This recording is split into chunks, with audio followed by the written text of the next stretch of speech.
Iran তো তার দেশে থেকে যুদ্ধ করছে, তার দেশকে সেভ করার জন্য যুদ্ধ করছে। আর আমেরিকা তো আরেক দেশ থেকে যা করতেছে একটা স্বার্থের জন্য।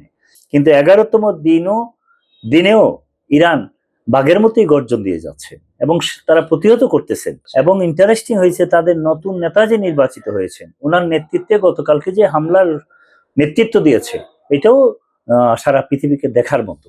11তম দিনেও তারা লড়াই করে যাচ্ছে সাহসের সাথে।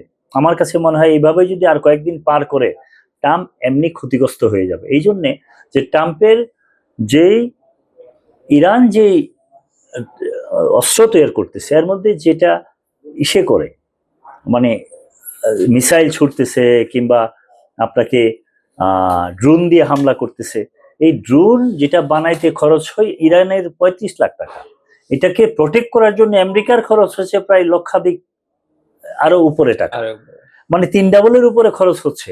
তাহলে আপনি প্রোটেক্ট করার জন্য যে খরচ হয়, বানাইতে তাদের এই খরচ নাই। এতে করে আপনি তো এখানেও ক্ষতিগ্রস্ত হচ্ছেন। সব মিলে ইরান তো তার দেশে থেকে যুদ্ধ করছে, তার দেশকে সেভ করার জন্য যুদ্ধ করছে। আর আমেরিকা তো আরেক দেশ থেকে যা করতেছে একটা স্বার্থের জন্য।